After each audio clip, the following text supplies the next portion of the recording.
কলেজের গেট দিয়ে ঢুকবো এমন সময় দেখি কয়েকটা মেয়ে মিলে একটা ছেলেকে উদুম কেলানি খেলাচ্ছে।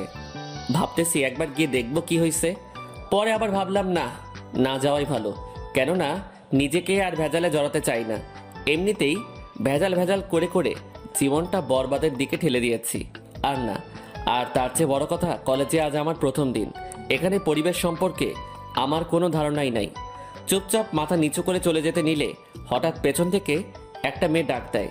পিছনে ফিরে, জি আমাকে বলছেন? এই ছেলে, ভাব নিচ্ছিস মনে হয়। এখানে তুই ছাড়া আর কে আছে যে তাকে ডাকতে যাব?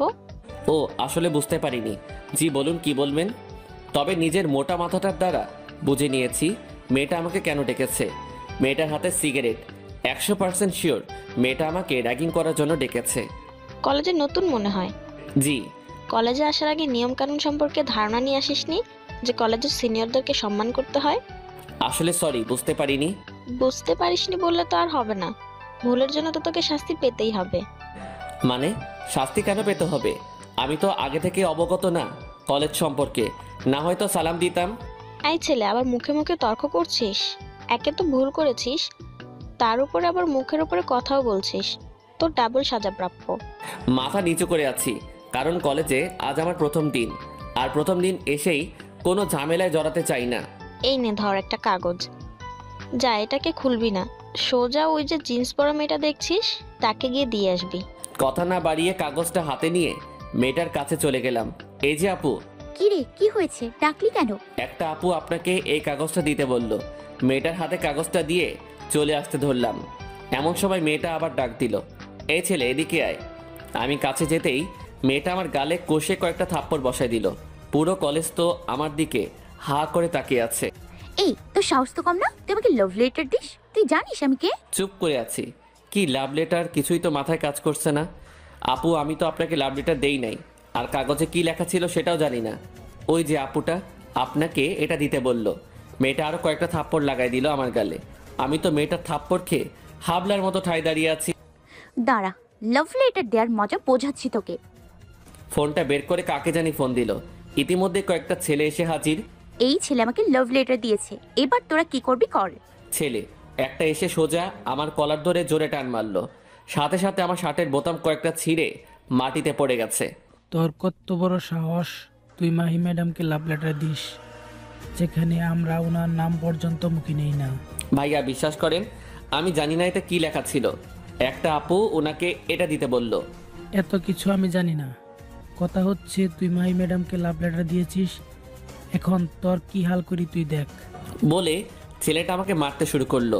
সাথে আরো কয়েকটা ছেলেও দৌড়ে এসে ছেলেটার সাথে মিলে মারতে আরম্ভ করলো। আমি তো মাটিতে পড়ে মার খেয়েই যাচ্ছি। এই হয়েছে, থাম, এবার যা তোরা, বাকিটা আমি দেখে নিচ্ছি। ছেলেগুলো আমাকে মেরে ধরে চলে গেল। আমি মাটিতে পড়ে আছি। মাহি আমার সামনে এসে, শোন, এটা হচ্ছে তোর সাজা। আর তোর কোনো দোষ নেই এটাও আমি জানি, কিন্তু তোকে মারলাম কেন জানিস? আশা করি জানিস না।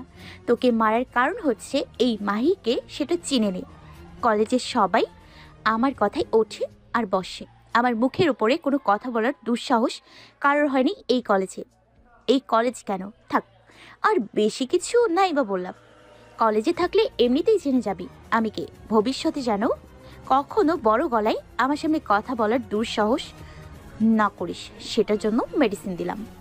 শুধু তুই না, নতুন কেউ আসলেই কলেজে তাকে এমন মেডিসিনটাই দেই। যেই মেয়েটা আমাকে কাগজটা দিছে সেই মেয়েটা মাহির কাছে আসে আর দুজনে মিলে হাসতে আরম্ভ করে। তারপর ওরা চলে যায়। কোনো মতে মাটি থেকে উঠে চুপচাপ করে ক্লাসরুমের দিকে রওনা দিলাম। লজ্জায় মাথা তুলতে পারছি না। পুরো কলেজের সামনে আমায় মারলো। যে আকাশ একবার একটা ডাক দিলে পুরো শহর ভেঙে লোকজন আসবে, সে আকাশকেই মাটিতে ফেলে মেরে চলে গেল।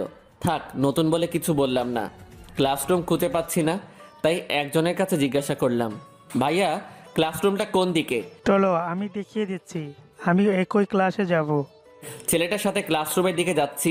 ছেলেটা বলে উঠল, আমার নাম আসিফ, তোমার নাম কি? আকাশ।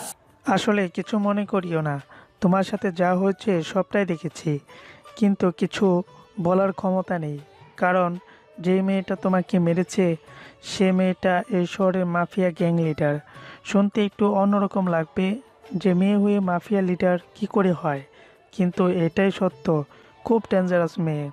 ওর সাথে কথা বলতে ভালো ভালো মানুষেরও প্যান্ট ভিজে যায়। মনে মনে হ্যাঁ, এমন দেখেছি অনেক মাফিয়া টাফিয়া, এমন কয়েক শতাধিক মাফিয়া আমার পায়ের নিচে পড়ে থাকে। দুনিয়াটা কেমন সেটা পরিদর্শন করতে বের হয়েছি, কে পাওয়ারের কেমন অপব্যবহার করে। তারপর দুজনে মিলে ক্লাসে চলে গেলাম। আমি অনার্স তৃতীয় বর্ষের ছাত্র। মানুষের কোলাহল থেকে একটা নিরিবিলি জায়গায় এসেছি, যাতে করে পড়ালেখাটা ভালোভাবে শেষ করতে পারি।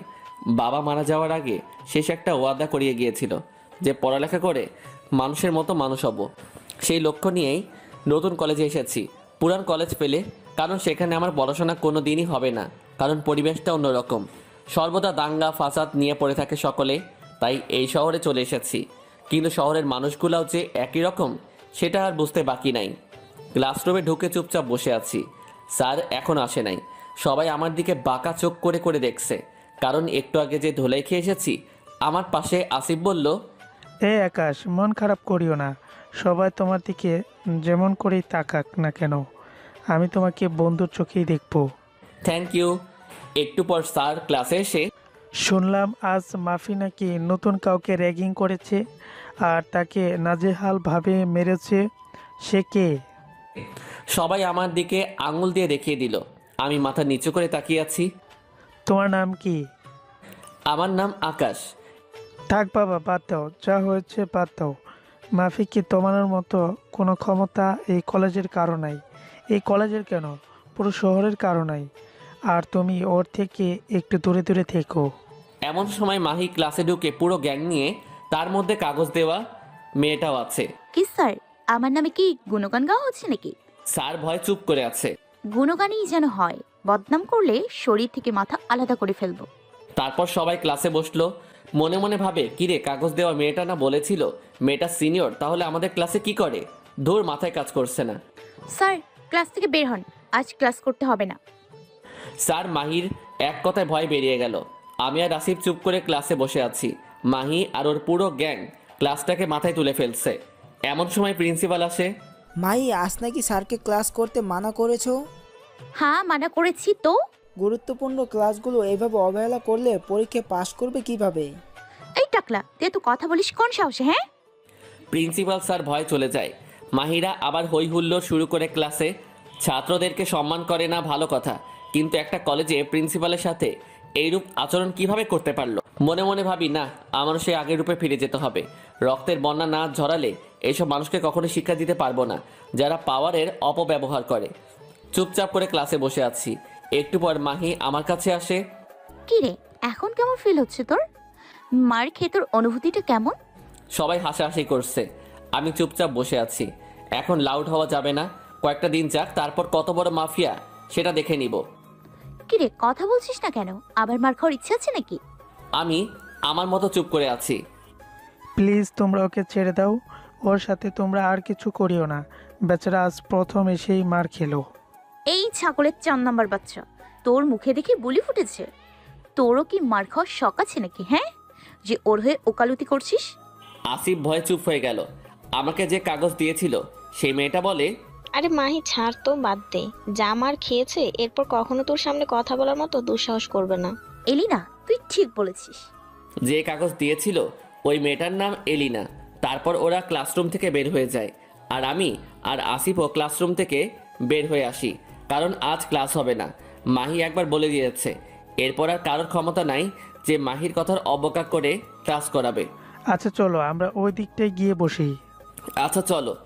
আসিফ আর আমি একটা নিরিবিলি জায়গায় বসে আছি। এমন সময় একটা মেয়ে আসে। মেয়েটার নাম নাফিসা। মেয়েটা আসিফের বন্ধু। আসিফ আমার সাথে মেয়েটার পরিচয় করিয়ে দিল। বাহ, ভালোই লাগছে। প্রথম দিন এসেই দুজন বন্ধু বানিয়ে ফেললাম। আচ্ছা আকাশ, তোমার বাসা কোথায়? তুমি থাকো কোথায়? আর তোমার বাসায় কে কে আছে? আসলে আমার বাসা চট্টগ্রামে, তবে এই শহরে একটা বাসা ভাড়া করে থাকি। আর আমার বাসায় কে কে আছে বলতে, মা, ছোট বোন আর আমি। বাবা মারা গিয়েছে বেশ কিছু বছর আগে। ও সরি। আরে সরি বলার কিছুই নেই। আর আমরা তো ফ্রেন্ড নাকি? ফ্রেন্ডদের মধ্যে সরি টরি এইসব চলে না। ফ্রেন্ড, তবে পুরোপুরি না। একটা জিনিসের কমতি আছে, সেটা হচ্ছে তুমি করে বলা, যেটা ফ্রেন্ডশিপে চলে না, তুই ছাড়া। আচ্ছা তুই করেই বলবো। আচ্ছা আকাশ, মাহি মেয়েটা আজ তোকে এভাবে মারলো, তুই কোনো প্রতিবাদ করলি না কেন? কিভাবে করব বল? সে নাকি মাফিয়া টিমের লিডার, ওর কথায় পুরো শহর কাঁপে। এত কিছুর পর কিভাবে প্রতিবাদ করব বল? আর তার থেকে বড় কথা, কলেজে নতুন এসেছি, আজ এইমাত্র কিভাবে করব? বেশ কিছু সময় আড্ডা দিয়ে বাসায় চলে আসলাম। ফ্রেশ হয়ে খাবারটা খেয়ে মাত্র বিছানায় পিঠটা লাগিয়েছি, এমন সময় ছোট ভাই নাসিম ফোন করে আর বলে, ভাই একটু আগে নাকি মাফিয়ার ছেলেরা শহরে আসা কয়েকটা ছেলেকে বেহেরামভাবে মারে, যেখানে আমার ছোট ভাইও ছিল। মেরে সব কয়টাকে তাদের সাথে করে নিয়ে গেছে। ধুর, যত চাই এসব থেকে নিজেকে দূরে রাখবো ততই আরো সেই দিকে ইনভলভ হচ্ছি। আচ্ছা যা, টেনশন করিস না, রাতের মধ্যে তোর ভাইকে ওরা ছেড়ে দিবে। ফোন কেটে ইয়াসিনকে ফোন দিলাম। ইয়াসিন, ক্রু কোড 11, যেটা নাসির ভাইয়ের সাথে কথা বলার পরবর্তী কোড, যেটা আমি আর উনি ছাড়া কেউ জানে না। তুই ফোন দিয়ে বল শহরের মাফিয়ার ছেলেরা নাকি নাসিমের ছোট ভাইকে ধরে নিয়ে গেছে, তাদেরকে যেন ছাড়িয়ে নিয়ে আসে।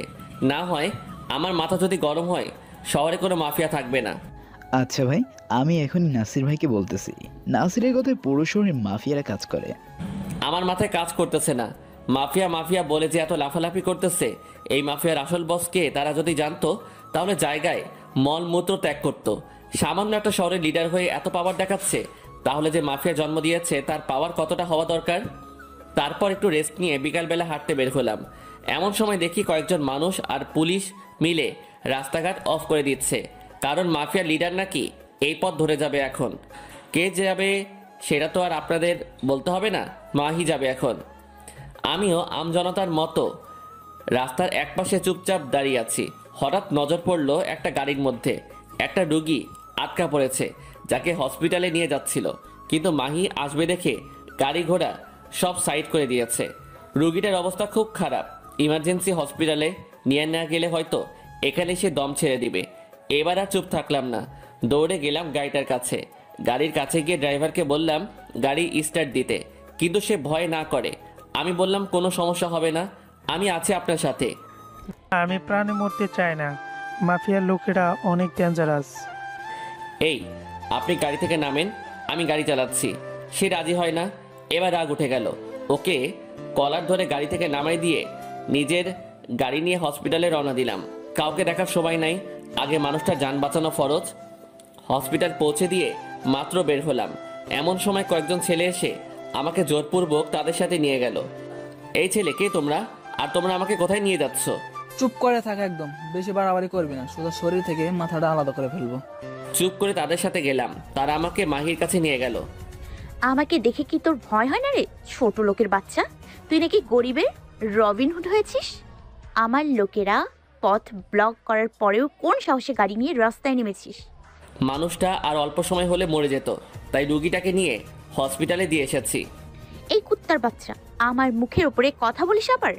একে তো ভুল করেছিস, এখন আবার এই তোরা ব্যাটাকে নিয়ে গিয়ে জীবনে তোরে শিক্ষা দিয়ে দিবি।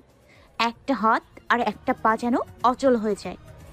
মাহির কথা মতো ওরা আমাকে নিয়ে যায়, নিয়ে গিয়ে একটা রুমে বন্দি করে রাখে। তারপর তারা চলে যায়। কিছু সময় পর আবার ফিরে আসে গরম একটা লোহার টুকরা নিয়ে।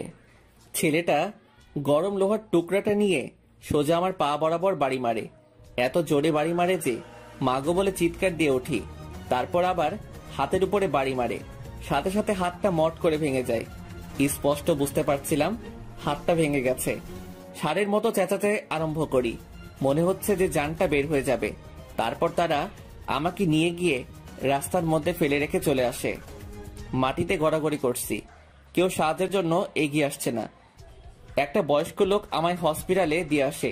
হসপিটালে পৌঁছে জ্ঞান হারিয়ে ফেলি। 1 সপ্তাহ পরে জ্ঞান ফিরে আসে। জ্ঞান ফেরার পর যা দেখতে পাই, পুরো মাথা যেন ভোঁ ভোঁ করে ঘুরতে থাকে।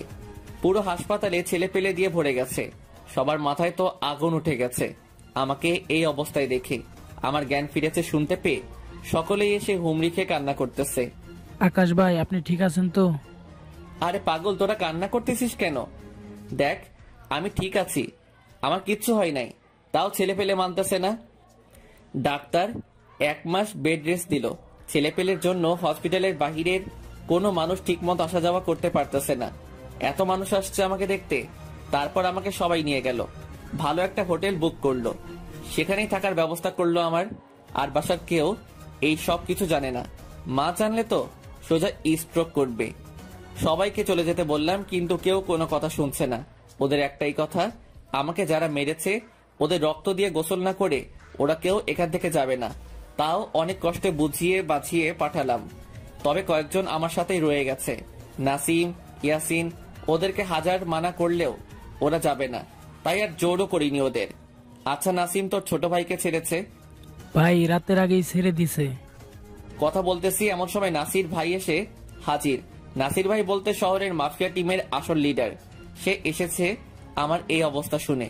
নাসির ভাই তো পাগল পাগল হয়ে গেছে আমার এই অবস্থা দেখে। আকাশ ভাই, আপনার এই অবস্থা কে করলো? একবার খালি মুখ দিয়ে নামটা বের করেন, ওকে মেরে ওর শরীরের সমস্ত অঙ্গ প্রত্যঙ্গ টুকরো টুকরো করে শহরে আলাদা আলাদা স্থানে রেখে দেবো। মনে মনে না, নাম বলা যাবে না, কারণ আমি মুখ দিয়ে যদি একবার নাম বের করি, সেটা যেই হোক না কেন, নাসির ভাই সত্যি ওদেরকে কেটে টুকরো টুকরো করে ফেলবে। আর ওইসব ছেলেপেলেদের জন্য আমি একাই এনাফ। ওদের শায়েস্তা করতে ছেলেপেলের দরকার হবে না। আর তার চেয়ে বড় কথা, ওদেরকে আমি নিজের হাতে শাস্তি দিব। না, নাসির ভাই কে বা কারা করেছে জানি না, ছেলেগুলোকে এর আগে কখনো দেখি নাই। আকাশ ভাই, আপনি চিন্তা করবেন না, যে বা যারা এইরূপ করেছে তাদের ধরে এনে আপনার পায়ের সামনে হাজির করব। তারপর নাসির ভাই আরো বেশ কিছু সময় কথা বলে চলে যায়। দুপুরে খাবারের সময় হয়ে এসেছে প্রায়। খাবারকে ওষুধ খেয়ে নিলাম, একটু রেস্ট করা দরকার। কিন্তু রেস্ট করার আগে কয়েকজন যারা আছে তাদেরকে রুম থেকে একটু বের হয়ে যেতে বললাম, ইয়াসিন বাদে। সবাই বের হয়ে গেল। শোন ইয়াসিন, কি বলি মন দিয়ে শুনবি। হ্যাঁ ভাই বলেন। আমি যদি চাই যারা আমাকে মেরেছে তাদেরকে মেরে ফেলতে, সেটা আমার জন্য 2 মিনিটের চেয়েও কম সময় লাগবে। খালি একবার নাসির ভাইকে নামগুলা বললে হবে।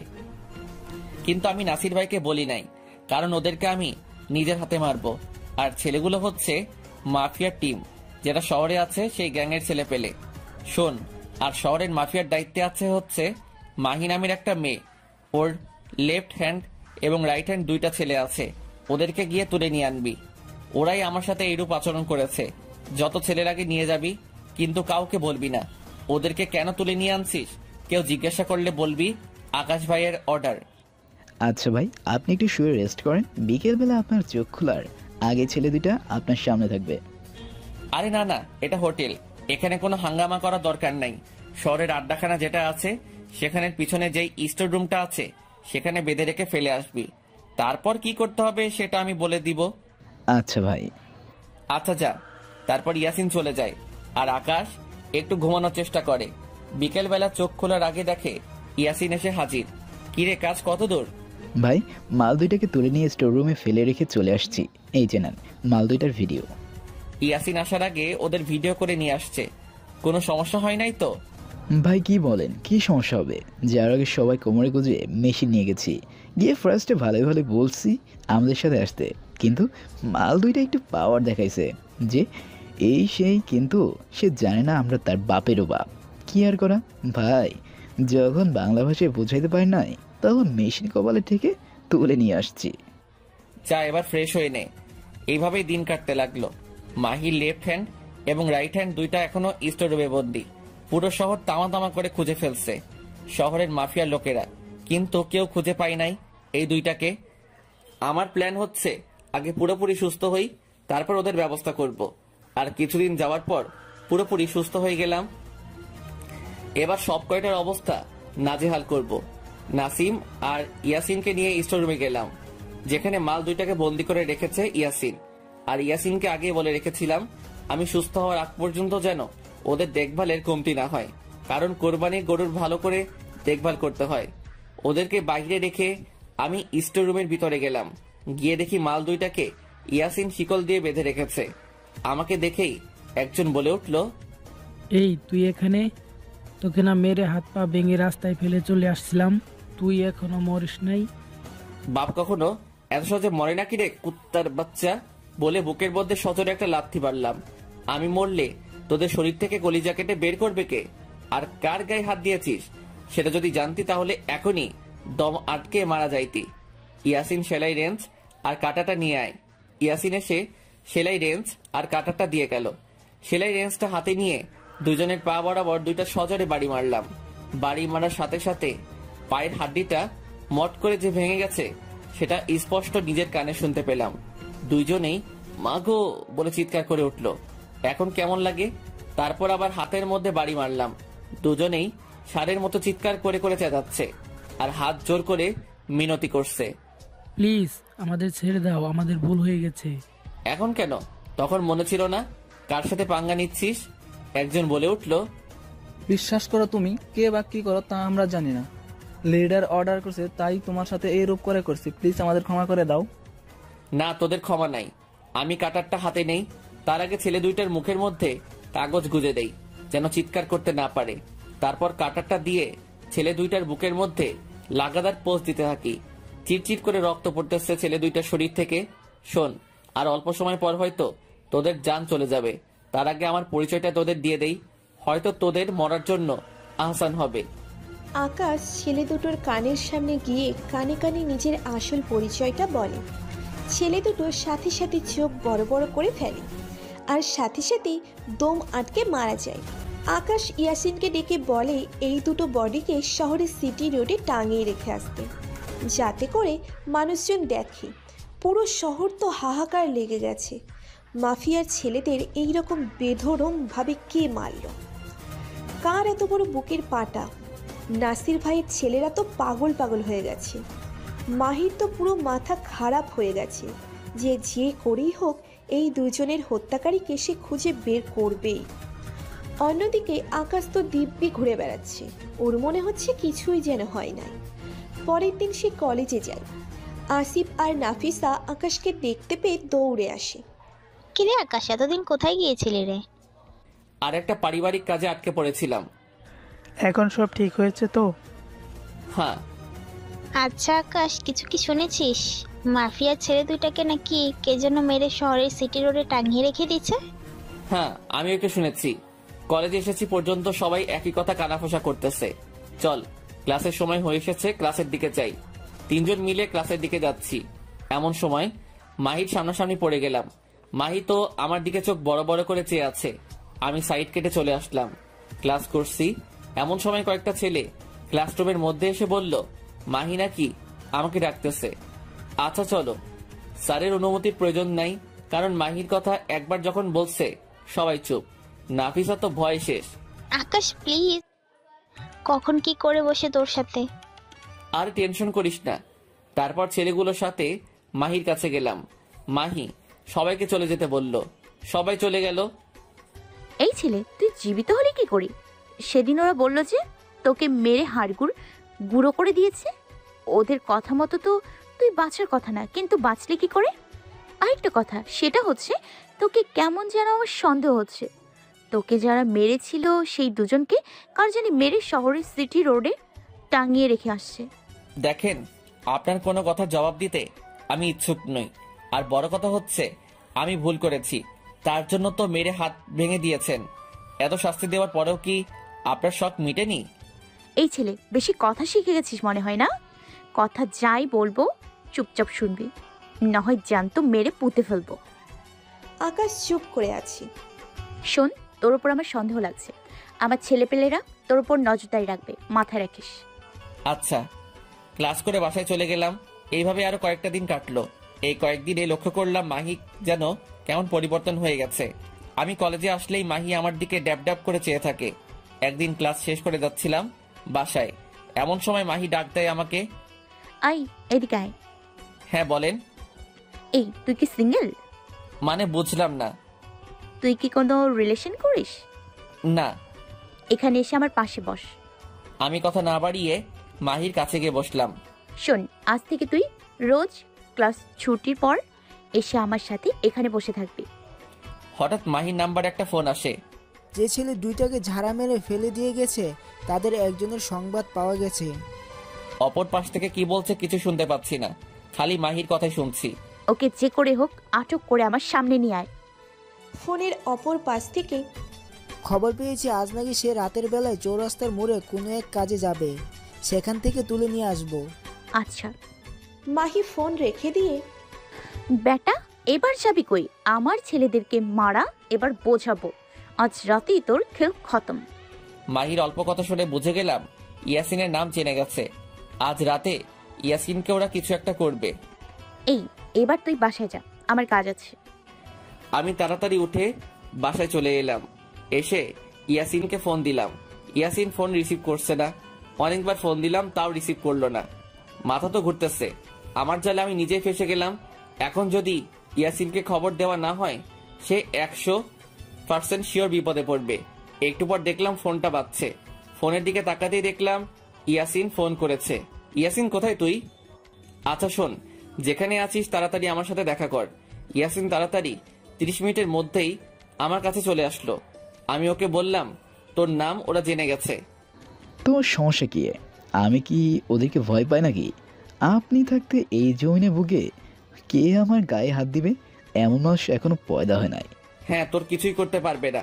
তবে এটা বলতো, আজ রাতে কি তোর কোথাও যাওয়ার প্ল্যান আছে? হ্যাঁ ভাই, চৌরাস্তার মোড়। ওকে, সমস্যা নাই। ওরা আজ রাতেই কিছু একটা করবে, আর আজ রাতেই আমি আমার আসল রূপ দেখাবো। খবর দে সব ছেলেপেলেদেরকে আকাশ মাহমুদ কি সেটা আজ পুরো শহরবাসী জানবে। গাড়ি করে শুধু আকাশ মাহমুদের ছেলে পেলে শহরে আসতে থাকে। কম করে হলেও 1000 ছেলে আসে। সবার কোমরে আর্মস, কেউ কেউ আবার ওম নিয়ে আসে, যেটা রেট অফ ফায়ার, যেটা কয়েক কিলোমিটার দূর থেকে তারা নিশানকে তাক করতে পারে। ছেলেপিলে তো আজ পুরো ক্ষিপ্ত। কার এত বড় বুকের পাটা যে আকাশ মাহমুদের সাথে পাঙ্গা নেবে? আকাশ তারপর সমস্ত ছেলেদেরকে শহরের আড্ডায় একত্রিত করে। কে কোথায় থাকবে সেটা বলে দেয়। ছেলেরা চৌরাস্তায় মোড়ের জায়গায় জায়গায় ফিট হয়ে যায়। চৌরাস্তার মোড়ে যত বড় বড় দালান বা টাওয়ার আছে, সব জায়গায় আকাশের ছেলে পেলে ওম নিয়ে ফিট হয়ে আছে। আকাশ শুধু অর্ডার করবে, সাথে সাথে শহরে রক্তের বন্যা বয়ে যেতে দেরি হবে না। অন্যদিকে শহরের মাফিয়ারা পুরো শহরের যত গ্রুপ আছে সবাইকে একত্রিত করে। উদ্দেশ্য একটাই, ওদের গ্রুপ মেম্বারদেরকে যারা হত্যা করেছে তাদেরকে আজ মৃত্যুর চৌকাঠ অবধি পৌঁছে দেবে। শহরে প্রায় কয়েক শতাধিক গ্রুপ আছে, সবাই একজোট হয়। রাতের বেলায় আজ তারা ইয়াসিনকে ধরবে। তারপর বাকি যারা ওর সাথী ছিল সব কয়টার নাম বের করে ওকে মেরে ফেলবে। আর ওদেরকে লিড করতেছে নাসির ভাই, আর সাথে তো মাহি আছেই। ওদের নেতৃত্বে মাফিয়ার সকল গ্রুপ মেম্বার আজ একত্রিত হয়েছে। নাসির ভাই জানে না ওদের জন্য আজ মৃত্যু অপেক্ষা করতেছে।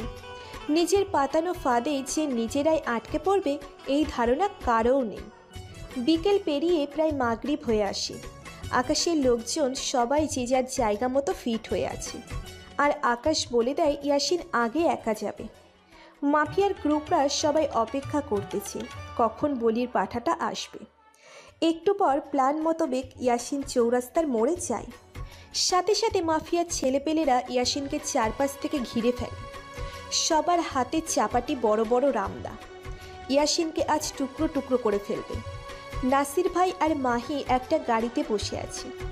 ছেলেপেলে দৌড়ে আছে ইয়াসিনকে মারার জন্য, কিন্তু যারা যারা দৌড়ে আসে সব কয়টার মাথায় খুলি ছিদ্র হয়ে মাটিতে লাশ হয়ে পড়ে যায়।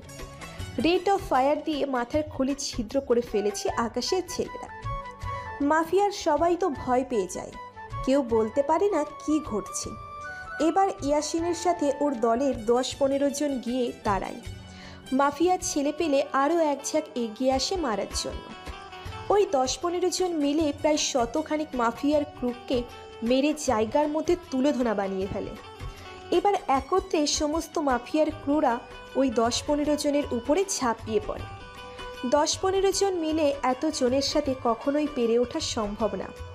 মাফিয়ার গ্রুপরা ওদেরকে মারতে শুরু করে। এমন সময় নাসির ভাই আর মাহি গাড়ি থেকে নেমে আসে। অন্ধকার দেখে কাউকেই তেমন একটা চেনা যাচ্ছে না। না হয় নাসির ভাই ইয়াসিনকে দেখেই চিনে ফেলত। নাসির ভাই ইয়াসিনের বুকের মধ্যে সজোরে একটা লাথি মারে। কুত্তার বাচ্চা, তোর কত বড় সাহস আমার ছেলেপেলেদের গায়ে হাত দিস? তোদের বুক থেকে আজ কলিজা ছিঁড়ে বের করে ফেলবো। এই সব কয়টাকে গাড়িতে তুলে নিয়ে যা। নাসির ভাই আর মাহি গাড়িতে উঠতে যাবে, এমন সময় সামনের দিকে তাকিয়ে দেখে কয়েক হাজার ছেলে পেলে বড় বড় আর্মস হাতে নিয়ে দাঁড়িয়ে আছে। শুরু হয়ে যায়। তারা মাত্র সংখ্যায় কয়েক শতাধিক, আর যারা বড় বড় আর্মস নিয়ে দাঁড়িয়ে আছে ওরা সংখ্যায় কয়েক হাজার। আকাশের ছেলেপেলেরা মাফিয়ার পুরো টিমকে চতুর্দিক থেকে ঘেরাও করে ফেলে, আর ওড়াধুরা গুলি ছুটতে শুরু করে। মিনিটের মধ্যে মাফিয়ার কয়েক শতাধিক ক্রু মারা যায়। এমন সময় আকাশ সামনের দিকে এগিয়ে আসে। নাসির ভাই আর মাহি ভয়ে মাটিতে জড়সড় হয়ে বসে পড়ে। পুরো শহর যেন নিস্তব্ধ হয়ে গেছে। বাহিরে গোলবর্ষণ হচ্ছে দেখে সবাই নিজের নিজের ঘরের দরজা বন্ধ করে চুপচাপ ঘরের মধ্যে বসে থাকে। কয়েকশত মাফিয়ার ক্রু খালি জীবিত আছে। সবাই নিজের প্রাণ বাঁচানোর ভয়ে উপরওয়ালার কাছে প্রার্থনা করতে আরম্ভ করে। আকাশ অনেক আগেই লক্ষ্য করেছে এখানে নাসির ভাই আছে, তাই সে তার দিকে এগিয়ে যায়। কোথা থেকে যেন এক ফোঁটা আলোক রশ্মি এসে আকাশের মুখের উপরে পড়ে। মাহি তো আকাশকে দেখে তাজ্জব হয়ে যায়, আর নাসির ভাই চোখ বড় বড় করে আকাশের দিকে তাকিয়ে আছে। আকাশের ছেলেপেলেরা তো প্রচণ্ড রকমের ক্ষিপ্ত হয়ে গেছে, সব কয়টাকে এখানেই মেরে ফেলবে। নাসির ভাই দৌড়ে গিয়ে আকাশের পায়ে পড়ে যায়। আকাশ ভাই, আপনি আমাকে মাফ করে দেন। বিশ্বাস করেন, আমি জানতাম না ছেলেগুলো আপনার ছেলে পেলে ছিল, না হয় কখনোই ওখানে আসতাম না। মাফিয়ার ক্রু সবাই হা করে ওদের লিডারের দিকে তাকিয়ে আছে। কি করছে কি ওদের লিডার, আর কেই বা এই লোক? মাহি তো রীতিমতো একটার পর একটা অবাক হয়েই যাচ্ছে। আরে নাসির ভাই, কি করছেন কি? পা ছাড়েন, আপনি আমার বয়সে অনেক বড় ভাই। না ভাই, আমি আপনার পা ছাড়বো না। আপনি আগে বলেন আমায় মাফ করে দিয়েছেন। ভাই প্লিজ পাটা ছাড়েন। ভাই আপনার উপরে কোনো রাগই নাই আমার যে মাফ করার মতো কোনো কিছু থাকবে। উঠেন এবার। নাসির ভাই আকাশকে জড়িয়ে ধরে কান্না করে দেয়। নাসির ভাই, তবে একটা জিনিস, সেটা হচ্ছে শহরের মাফিয়ার ক্রুরা এতটা বাজে আর এতটা নিকৃষ্ট যার কোনো তুলনা হয় না। পাওয়ারের অপব্যবহার কাকে বলে সেটা শহরের মাফিয়াদের না দেখলে বুঝতেই পারতাম না। ভাই, শহরের মাফিয়ারা পুরো মাফিয়া টিমের নামটাই ডুবিয়ে দিল, আর আমি ওই দিন আপনাকে ইচ্ছে করেই ওদের হুলিয়া বলিনি, কারণ আমি দেখতে চেয়েছিলাম শহরের মাফিয়াদের কার্যকলাপ। ভাই, আপনার কাছে আমি হাত জোর করে ক্ষমা চাচ্ছি। এমন ধরনের ভুল আর কখনোই হবে না। তারপর নাসির ভাই মাহির কাছে যায় আর ওর গালে কয়েকটা কষিয়ে থাপ্পড় বসিয়ে দেয়। এই মেয়ে, তুই জানিস এই আকাশ মাহমুদকে?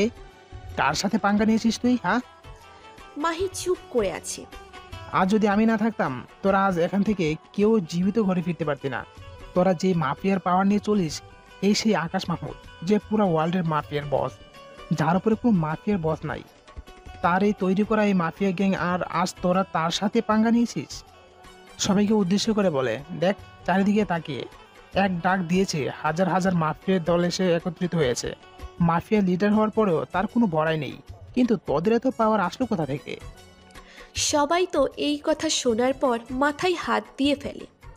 মাহি তো মনে হয় এখনই মাটি ছেদ করে জমিনে ঢুকে যাবে এমন কথা শোনার পর। আকাশ সবার উদ্দেশ্য করে বলে, আজ থেকে কেউ যদি পাওয়ারের অপব্যবহার করেছ, সোজা তার জীবনটা কেড়ে নিব। আর এবারের মতো সবাইকে ক্ষমা করে দিলাম। আর এই যে লেডি মাফিয়া, আপনাকে চাইলে এখনই মেরে মাটি চাপা দিয়ে দিতে পারি, কিন্তু তা করলাম না, কারণ অপরাধ করলে তাকে সুযোগ দিতে হয় শুধরানোর জন্য। আমিও তাই করলাম। পরবর্তীতে এমন কিছু চোখে পড়লে সোজা মেরে বালি চাপা দিয়ে দিব। সেদিনের পর থেকে পুরো শহরবাসী আকাশ মাহমুদকে এক নামে চিনে গেছে, কিংস অফ মাফিয়া। আর যাদেরকে মেরে ফেলেছে সবাইকে আকাশের ছেলেপেলেরা গুম করে ফেলেছে। পরের দিন আকাশ আবার আগের ন্যায় ক্লাস করতে যায়। পুরো কলেজ যেন আকাশের দিকে হা করে তাকিয়ে আছে। আকাশকে সেটা পুরো কলেজ জেনে গেছে। ক্লাস করে বাসায় যাবে এমন সময় এক ইয়ার সিনিয়র একটা মেয়ে আকাশের কাছে আসে, ওর সাথে ফ্রেন্ডশিপ করতে চায়। হঠাৎই কোথা থেকে জানি মাহি এসে ঠাস করে থাপ্পড় মারে মেয়েটাকে। আকাশ তো হা করে তাকিয়ে আছে মাহির দিকে। মেয়েটা মাহির ভয়ে থাপ্পড় খেয়ে সোজা হেঁটে চলে যায়। এই ছেলে, সমস্যা কি? হ্যাঁ, কই কিসের সমস্যা? আমার তো কোনো সমস্যা নাই। তোমাকে না বলেছিলাম ক্লাস শেষ করে আমার সামনে বসে থাকতে? আর ওই মেয়ের সাথে কিসের ফ্রেন্ডশিপ? মনে মনে কালকের পর থেকে মাহির কথা বলার ধরন অনেকটা পরিবর্তন হয়ে গেছে। কেন আমি তোমার সাথে বসে থাকতে যাব? আর আমি কার সাথে ফ্রেন্ডশিপ করব সেটা কি তুমি ঠিক করবে? দুজনই এখন তুমি তুমি করেই কথা বলে। আমি বলেছি তাই আমার সাথে বসবা। হ্যাঁ, আর আমি ঠিক করব কে তোমার সাথে ফ্রেন্ডশিপ করবে। আসছে। মাহি আকাশের হাতটা ধরে জোর করে কালকের স্থানটাতে নিয়ে যায়। আকাশ তো পুরো হা হয়ে আছে মেয়েটার আচরণ দেখে। দেখো, আমি যা বলি খোলামেলা বলি, ঘুরিয়ে পেঁচিয়ে বলার অভ্যাস আমার নেই। দেখো, আমি আমার ভুলের জন্য ক্ষমা চাচ্ছি। তুমি কে সেটা আমি জানতাম না, না জেনেই তোমার সাথে এত কিছু করে ফেলেছি। আমার কাজের জন্য আমি সরি। কিন্তু একটা কথা যেটা অপ্রিয় সত্য, সেটা হচ্ছে এই কয়েকদিনে তোমার জন্য মনের কোনো এক কোণে জায়গা হয়ে গেছে। তোমায় হয়তো ভালোবেসে ফেলেছি। দেবে কি আমায় একটা সুযোগ? আরে আরে, কি মাথা খারাপ হয়ে গেছে নাকি তোমার? পাগলের মতো যা তা বলছো। ভালোবাসা কি এত সহজ? শোনো, আর যাই হোক না কেন, তোমার মতো মেয়েকে ভালোবাসা যায় না, কারণ তোমার মধ্যে মনুষ্যত্বের কোনো ছিটে ফোঁটাও নেই। দেখে এসেছি এতদিন ধরে কলেজে কি রূপ আচরণ করেছো সবার সাথে, আর বিশেষ করে আমার সাথে যা করেছো সেটা তো কোনো দিনই বলবার মতো নয়। দেখো, তুমি তোমার মতো থাকো, আমি আমার মতো থাকবো। প্যারা দিতে আসবা না আমাকে একদম। গেলাম আমি, বলে উঠে চলে যাই। এই আকাশ শোনো প্লিজ। কে শোনে কার কথা? আকাশ উঠে চলে গেছে। মাহি মনে মনে ভাবে, কি মনে করেছিস তুই নিজেকে? তোকে আমি ভালোবাসতে যাব? হ্যাঁ, হয়তো তুই মাফিয়ার কিং, কিন্তু আমি কে সেটা তুইও জানিস না। তোকে জমের বাড়ি পাঠানোর জন্য আমাকে নিযুক্ত করা হয়েছে। তোকে জমের বাড়ি পাঠিয়েই আমি দম নিব। এতদিন সুযোগে ছিলাম মাফিয়ার আসল কিং কে সেটা জানার জন্য, কিন্তু কোনোভাবেই সন্ধান বের করতে পারছিলাম না। কিন্তু শেষমেশ এসে বলির পাঠা নিজেই ধরা দিল, কিন্তু ওকে যে লাইনে আনতে পারলাম না। না, যে করেই হোক ভালোবাসার মায়াজাল ওকে ফাঁসাতেই হবে। অন্যদিকে মাহি, তোমাকে প্রথম দেখাতেই আমার মনে ধরে গেছে, কিন্তু তোমার দুষ্কর্মের জন্য মনের মধ্যে তোমাকে নিয়ে একটা ঘৃণা কাজ করছে। না হয় তোমায় কখনোই ফিরিয়ে দিতাম না, আর আমি না, তোমাকে কেউই ফিরিয়ে দিবে না, কারণ তোমার মতো সুন্দরী মেয়েকে যে ঠুকরাবে সে নেহায়েত বোকামি করবে। আকাশ বাসায় চলে যায়। একটু পর বাড়ির মালিক এসে বাড়ি ভাড়া ফ্রি করে দেয়, কারণ আকাশকে চিনে না এখন শহরে এমন কোনো লোক নেই। অন্তত না চিনলেও তার নাম সবার ধারে ধারে পৌঁছে গেছে। বাসায় গিয়ে খেয়ে দিয়ে একটু রেস্ট নেয়। বিকেলবেলা ঘুম থেকে উঠে আসিফকে ফোন দেয়, কিন্তু আসিফ ফোন রিসিভ করে না। তাই নাফিসাকে ফোন দেয় আসিফের কি হয়েছে জানতে। দেখ আকাশ, আমরা তোর আসল পরিচয় জানতাম না। যখন থেকে জানতে পেরেছি তখন থেকে মনের মধ্যে একটা ভয় কাজ করে। তোর সাথে চলাফেরা করলে যদি কখনো কোনো ভুল হয় তাহলে তো তুই আমাদের খবর করে ছেড়ে দিবি। সেই ভয়ে আসিফ আর আমি আজ কলেজে যাইনি। আরে নাফিসা, তুই কি পাগল হয়ে গেছিস? আর আমাকে কি তোর মাহির মতো ওইরূপ মনে হয়? শোন, আমি আমার মতো, অন্যের মতো আমাকে মনে করিস না। আমার যদি পাওয়ার দেখাতেই হতো তাহলে অনেক আগেই দেখাতাম, কিন্তু আমার কাছে এই সব থেকে বন্ধুত্ব অনেক ঊর্ধ্বে। ক্ষমা করিস রে, আমরা আরো কত কি ভেবে নিয়েছি। তো চল কোথা থেকে ঘুরে আসি, আসিফকে ফোন দে। আচ্ছা ওয়েট, আমি ওরে বলতেছি, ওর অন্য একটা নাম্বার আছে। তারপর তিনজন প্ল্যান করে ঘুরতে বের হয়েছি। একটা পার্কে বসে আছি তিনজনে। হঠাৎ দূরে একটা জায়গায় নজর পড়লো। একটা ছেলেকে কয়েকজন মিলে বেধরম ভাবে মারতেছে। ছেলেটা বাঁচাও বাঁচাও বলে চিৎকার করতেছে, কিন্তু কেউ সাহায্যের জন্য এগিয়ে যাচ্ছে না। সবাই পাশে দাঁড়িয়ে দাঁড়িয়ে দেখছে। কি করব বুঝে উঠতে পারতেছি না। ছেলেটাকে বাঁচাতে যাব না এখানে বসে থাকবো? না, ছেলেটাকে বাঁচানো প্রয়োজন। আসিফ তোরা থাক, আমি দেখছি কি হয়েছে। আচ্ছা, কিন্তু দোস্ত ভেজাল করিস না। আচ্ছা। তারপর সেখানে গিয়ে জিজ্ঞাসা করলাম, এই তোমরা ছেলেটাকে এইভাবে মারতেছো কেন? ছেলেগুলো থেকে একজন বলল, এই তোর কেন লাগে রে? এখানে এতগুলো মানুষ থাকতে কেউ কোনো কথা বলতেছে না, তুই কেন পে পে করতেছিস? যা গিয়ে নিজের কাজ কর। না গেলে কি করবি? ছেলে একটা আমার কাছে এসে কোমর থেকে মেশিন একটা বের করে কপালে ধরে। এই বেশি জবানে শিখেছে মনে হয়, সোজা বাংলা কথা কানে যায় না। শোন, এইসব মেশিন নিয়ে ছেলে খেলা বহু পুরনো। আকাশ মাহমুদ এইসব নিয়ে এক যুগ আগে খেলা ছেড়ে দিছে। আমার নাম শুনতেই ছেলেটা সাথে সাথে আমার পায়ে পড়ে যায়। বাকি দুই তিনজন যারা আছে ওর সাথে সবাই তো অবাক। কি রে, ওর কি হলো? ছেলেটাকে মারতে গিয়ে ওর পায়ে পড়ে গেল কেন? বাকি ছেলেগুলাও আকাশের দিকে এগিয়ে যায়। আকাশ ভাই, আমাদের ক্ষমা করে দেন, আমরা ভুল করে ফেলেছি। আকাশের নাম শুনে ছেলেটার মুখে এবার সবাই আকাশের পায়ে পড়ে গেল। ভাই, আমরা এমন ভুল আর কোনোদিন করবো না। ক্ষমা আমার কাছে না, ওর কাছে গিয়ে চাও, যাকে তোমরা সবাই মিলে এত সময় ধরে মারলে। আচ্ছা ভাই। ছেলেগুলোকে মিলমিশ করে দিয়ে সেখান থেকে চলে এলাম। বাহ আকাশ, তুই তো খুব ভালো একজন মানুষ। আসলে আমরা তোর আসল পরিচয় জানার পর তোকে যে রূপটা ভেবেছিলাম তার চেয়ে পুরোটাই ভিন্ন তুই। আসলে দুনিয়াতে ভালো মানুষ আছে রে। আসিফ, একটু বেশি হয়ে যাচ্ছে কিন্তু। আচ্ছা আচ্ছা, সরি। আচ্ছা, তোদের তো একটা কথা বলতেই ভুলে গেছি। মাহিয়াস আমাকে প্রপোজ করেছে। দুজনেই ভূত দেখার মতো আমার চেহারার দিকে হা করে আছে। কি রে, কি হয়েছে রে? শোন আকাশ, ওই মেয়ের সাথে এইসব একদম জড়াবি না। ওই মেয়ে আস্তে একটা ডাইনি। আরে পাগল নাকি, ওর সাথে আমি এইসবে জড়াবো? তবে মেয়েটা কিন্তু সেই রকমের সুন্দর রে। তাহলে তুই গিয়ে ওর গলায় ঝুলে পড় না। সেদিনের মতো আড্ডা দিয়ে বাসায় চলে আসলাম। রাতে খাবার খেয়ে বিছানায় শুয়ে আছি। এমন সময় ইয়াসিনের ফোন রিসিভ করে, হ্যাঁ কি রে? ভাই, দুবাইয়ের মাফিয়ারা যে আছে আলিবাবা, তার নজর নাকি আমাদের দেশের উপরে। গোপন সূত্রে জানতে পারলাম সে নাকি আর কিছুদিনের মধ্যে আমাদের দেশটা নিজের কবজে করে নিবে। তার আসল উদ্দেশ্য আমাদের দেশকে নিজের কবজে করে নিয়ে সন্ত্রাস আর জঙ্গিবাদ তৈরি করবে। আর ইতিমধ্যে সে নাকি তার বিশেষ একটা টিম বাংলাদেশে পাঠিয়ে দিয়েছে, যারা নাকি তাদের কাজকর্মে নিযুক্ত হয়ে গেছে। দেশের তথ্য কালেক্ট করছে তারা। কি বলিস কি? আচ্ছা দাঁড়া, আমি দেখছি কার এত বড় সাহস আমার দেশের উপরে নজর দেয়, আমার দেশকে সন্ত্রাস আর জঙ্গিবাদ দিয়ে পরিপূর্ণ করতে চাই। আকাশ সাথে সাথে আন্ডারওয়ার্ল্ড ডন ইয়াসিরকে ফোন দেয়। হ্যাঁ আকাশ ভাই, বলুন, কিভাবে স্মরণ করলেন আমাকে? ভাই, স্মরণ সর্বদাই করি, কিন্তু কাজে কর্মে এতটা ব্যস্ত থাকি যে কথা বলা হয়ে ওঠে না। এটা কোনো কথা না, তো বলো আমাকে কেন স্মরণ করলে? ভাই, দুবাইয়ের ডন আলিবাবার নজরে নাকি আমার দেশের উপর। ওকে বোঝান, না হয়তো আমার দেশের উপরে কুনজর দিবে, তো ওর মস্তক আমি শরীর থেকে আলাদা করে ফেলবো। আকাশ ভাই, ওই কামিনীটা আমার সাথে সম্পর্ক ছিন্ন করে ফেলেছে। ওর সাথে আমার এখন আর সম্পর্ক নাই। কিন্তু ওই শয়তানের নজর আমি তোমার দেশের উপর পড়তে দিব না। তোমার যেই সাহায্য লাগবে আমাকে বলবে। আচ্ছা ভাই, তারপর কথা বলে রেখে দেয়, কিন্তু তাও কেন যেন মাথা কাজ করছে না। খালি একটা জিনিসই মাথায় ঘুরতেছে, ওর যে দলটা দেশে আসছে তারা যেন তথ্য নিয়ে দেশে ফিরতে না পারে। আকাশ একটা প্ল্যান বানায় কিভাবে ওদেরকে ধরবে। পরের দিন সকালে উঠে রীতিমতো কলেজ যায়। নাফিসা, আসিফ ওরা আগে থেকেই এসে পড়েছে।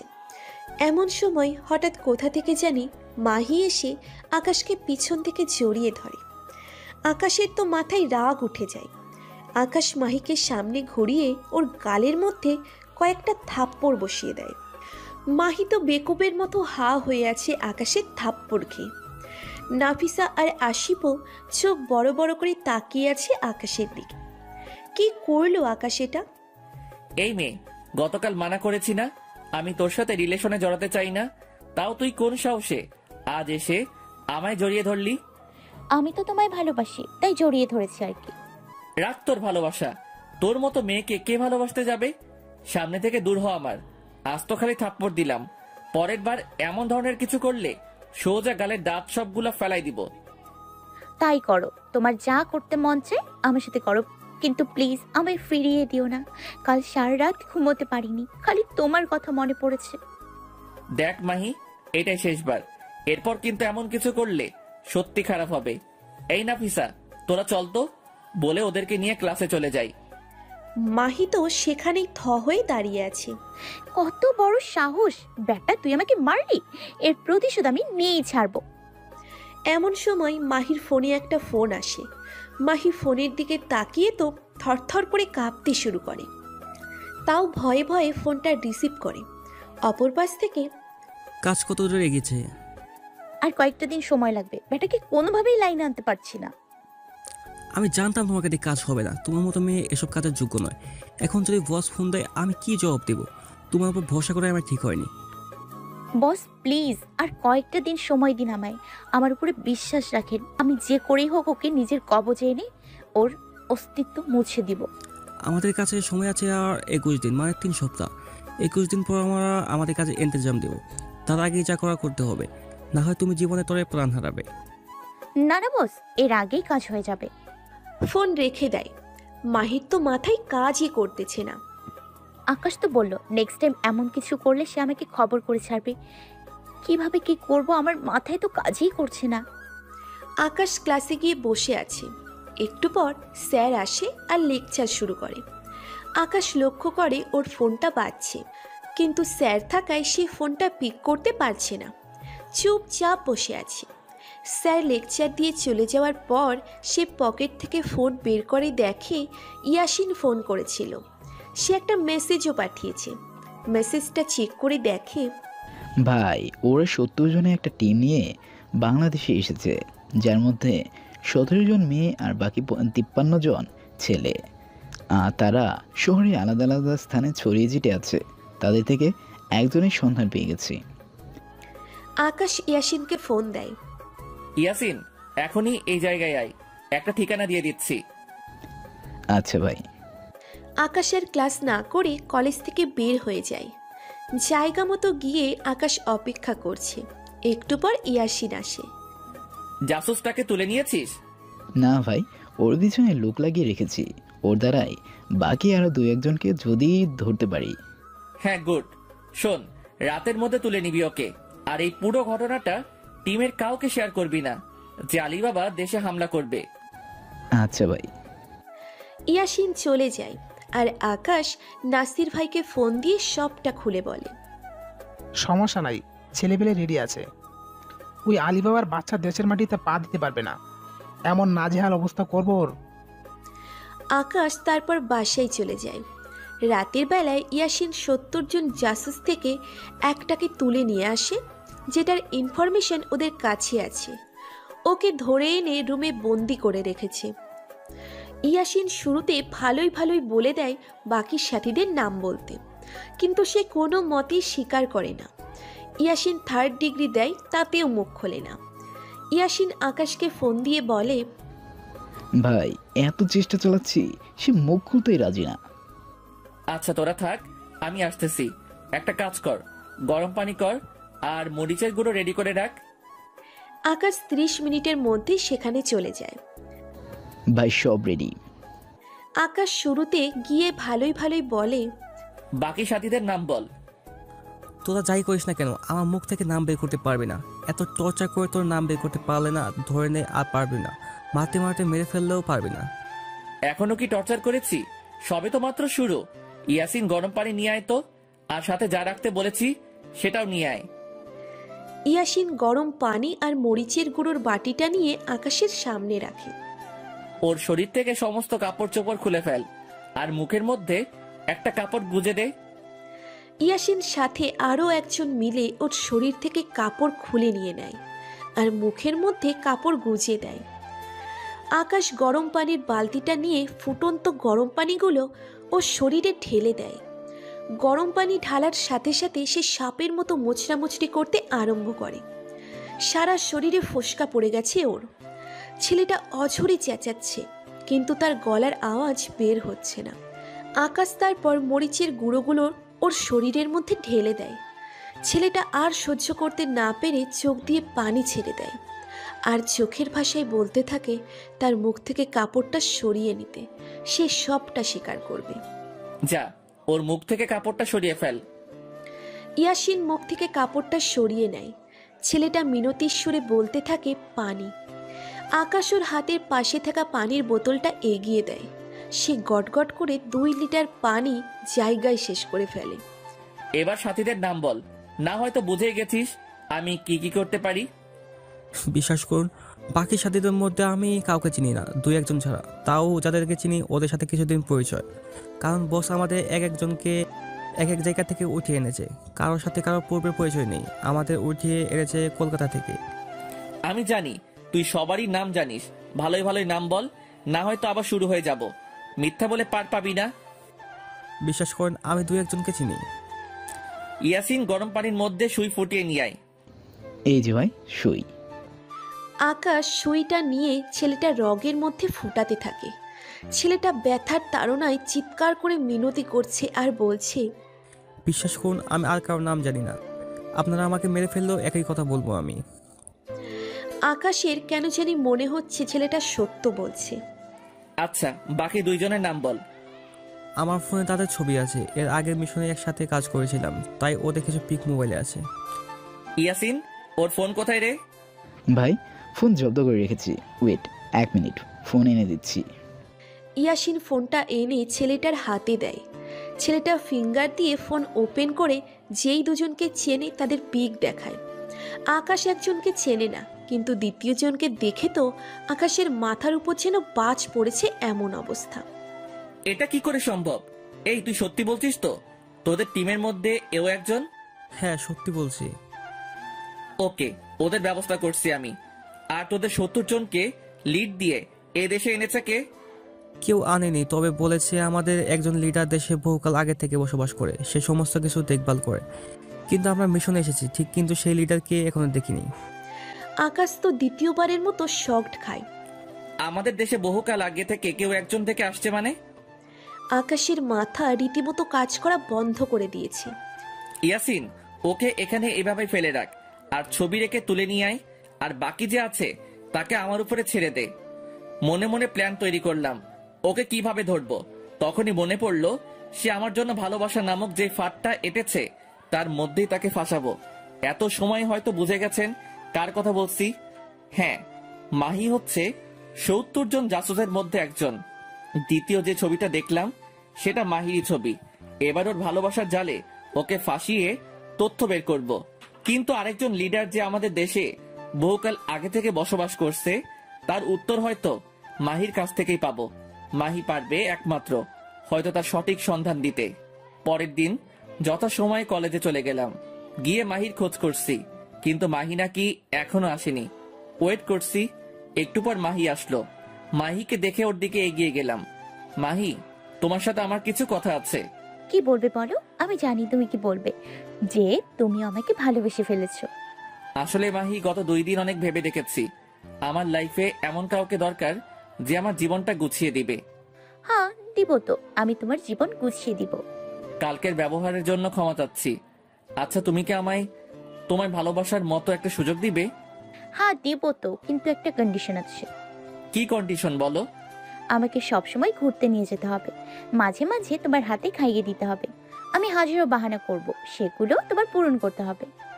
হ্যাঁ করব তো, তোমার সব বায়না পূরণ। তাহলে চলো, আজ ক্লাস করব না, তুমি আমায় দূরে কোথাও থেকে ঘুরিয়ে নিয়ে আসো। আচ্ছা চলো, দুজনে মিলে একটা পার্কে যাই।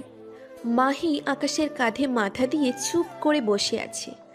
মাহির কেন জানি খুব শান্তি লাগছে। মনে হচ্ছে যেন আকাশের কাঁধটা পরম শান্তির একটা স্থান। একটু পর ফুচকাওয়ালা মামা তার স্টকটা ওপেন করে। এই আকাশ, আমি ফুচকা খাবো। আচ্ছা চলো। তারপর আকাশ ফুচকা অর্ডার করে। এই কিরে, তুমি খাবে না?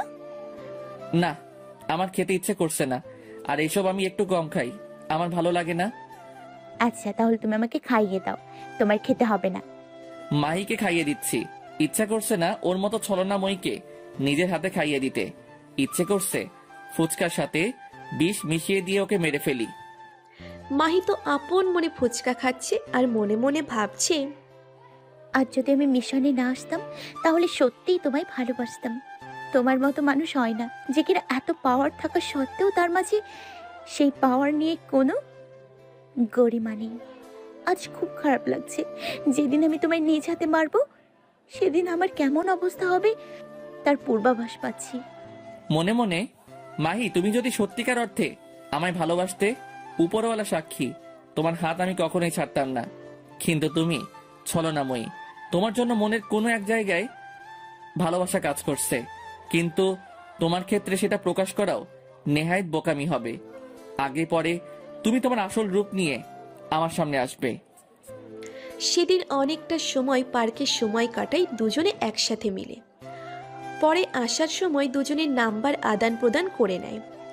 আকাশ বাসায় এসে ক্লাস ব্যাগটা টেবিলের উপর রেখে বিছানায় শরীর এলিয়ে দেয়। এমন সময় ইয়াসিন ফোন করে। ভাই জাসুস ওইটাকেও তুলে নিয়ে এসেছি। দুইটাকে একই সাথে বন্দি করো। প্রথমে ভালোই ভালো জিজ্ঞেস করো, যদি সঠিক উত্তর না দেয় গতকাল আমি যেমনটা করেছি সেই রূপ আচরণ করবি। আচ্ছা ভাই। আর শোন, শহরে বা গ্রামেগঞ্জে আমাদের মাফিয়ার যত ক্রু আছে সবাইকে অ্যালার্ট করে দে, যে কোনো সময় যদি ডাক দেই সাথে সাথে যেন উপস্থিত থাকে। আচ্ছা ভাই, সবার কাছে খবর পৌঁছে দিচ্ছি। ইয়াসিন ভালোই ভালোই জাসুস থেকে উত্তর চায়। সে প্রথমে না করে, পরে গতকাল যেই জাসুসটাকে আটক করেছে তাকে ওর সামনে আনে আর বলে, দেখ, একবার যদি ভালো ভালো মুখ না খুলিস তাহলে তোর হালো এমনটা করব। সে ভয়ে সব কিছু স্বীকার করে। তার কাছে যত সন্ধান ছিল সব কিছু ইয়াসিনকে খুলে বলে। আকাশ না খেয়েই ঘুমিয়ে পড়ে। বিকেলবেলা ঘুম ভাঙে ফোনের আওয়াজে। মাহি ফোন করেছে। আমার বাবুটা কি করে? এই তো ঘুমাচ্ছি। খাবার খেয়েছো?